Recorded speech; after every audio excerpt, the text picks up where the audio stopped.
खौफनाक तस्वीरां नवले पुल तो सामने आईयां ने, जिथे दो ट्रकां दी टक्कर विचाले एक कार फस जांदी है ते तिन्हां वाहनां नूं अग लग जांदी है।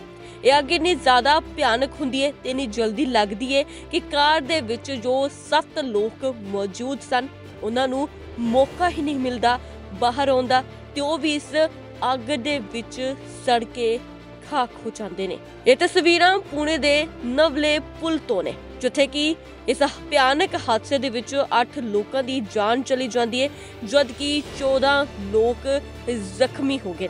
हालांकि अग लगन तो बाद तुरंत उत्थे फायर ब्रिगेड दी गड्डियां पहुंचदियां ने, अग ते काबू भी पाया जाता है ते पुलिस वालों इस हादसे के कारणों की जांच की जा रही है। यह हादसा इन्ना ज्यादा भयानक होंदा है कि दूर दूर तक इसकी अग दी लपटां भी दिखदियां ने। हालांकि जिस पुल ते यह हादसा वापरदा है उत्थे जो ट्रैफिक सी वो ठप हो जाता है, लंबा जाम भी लग गया, जिस तो बाद कि पुलिस वालों उत्थे पहुंच के जो रस्ता है वो भी साफ करवा जाता है, खाली करवा जाता है। तो लोगों को अपील भी की गई है कि जदों तक इस रस्ते ते जो मलबा पिया है उस रस्ते नूं साफ नहीं किया जाता उदों तक इस रस्ते का इस्तेमाल ना किया जाए।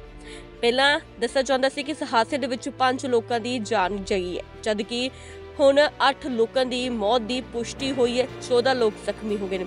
2 कंटेनर ट्रकों के विचाले टक्कर होंदी है, पर इन्हां ट्रकों के विचाले कार फसन के कारण कार च सवार लोगों की भी जान चली गई। काफ़ी भयानक हादसा रहा, जिथे कि रेस्क्यू ते जो राहत बचाव कार्य सी वो फिलहाल जारी है।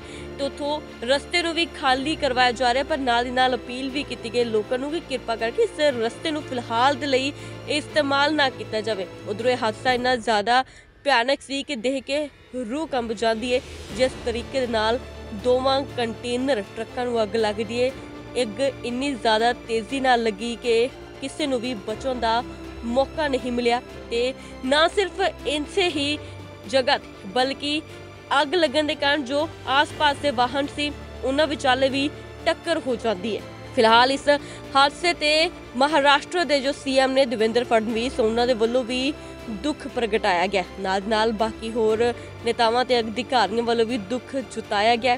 इस हादसे दे विच 8 लोगों की जान गई है तो 14 लोग जख्मी ने ते फिलहाल इस पुल नूं साफ करवाने का काम किया जा रहा है। अराउंड 5:45-6 बजे के करीब हमारे फायर कंट्रोल रूम पे एक कॉल आया था कि नवले ब्रिज के यहाँ पे एक्सीडेंट हुआ है और फायर हुआ है। तो नॉर्मली हमारा जो प्रोटोकॉल है उस हिसाब से हमने हमारे फायर व्हीकल्स और हमारे रेस्क्यू व्हीकल्स है इसको डिप्लॉय कर दिया। हमारे पीएमसी म्यूनसिपल कॉरपोरेशंस के 3 फायर स्टेशंस यहाँ नज़दीक पर है। Fortunately Sinhagad fire station, Navale और कात्रज, यहाँ उसके साथ साथ पीएमआरडीए का नंदेड़ सिटी का जो फायर स्टेशन है वो सब नियर बाय होने की वजह से इमीडिएटली रिस्पांस हुआ है। 5 मिनट में पहले हमारी गाड़ी यहाँ पर पहुँची है। यहाँ आने के बाद पता चला है कि एक बड़ा ट्रक जो है जिसमें जो कात्रज टनल से निकला था और वो अनकंट्रोल होने की वजह से जब वो निकला तो उसने कई गाड़ियों को बैंक डैश करके आगे निकला है। और जब एक जगह पे यहाँ हुआ कि एक दूसरे ट्रक पर वो जाके बैंग हुआ है और वो ट्रक के पीछे एक कार थी, जो कार पूरी तरह से स्क्रैच हुई है। उसमें 5 कैजुअलिटीज़ थी, जो 2 लेडीज़ थी पीछे के बाजू में, उसमें से एक बच्ची थी छोटी, और टोटल 5 कैजुअलिटीज़ कार में थे। और ट्रक में जो अनकंट्रोल ट्रक हुआ है उसमें 2 कैजुअलिटीज़ थे। ऐसे हमने यहाँ पे 7 कैजुअलिटीज़ निकाली है। और सबसे बड़ा टास्क ये था क्योंकि वो कार पूरी तरह से स्क्वीज़ होने की वजह से उसको निकालना ये हमारे लिए एक बहुत तकलीफदेह काम था। लेकिन पीएमआरडी और पीएमसी की दोनों जगह से जिस तरह से ये था उसको हमने निकाला है और उस तरह से ये अभी क्लियर हुआ है।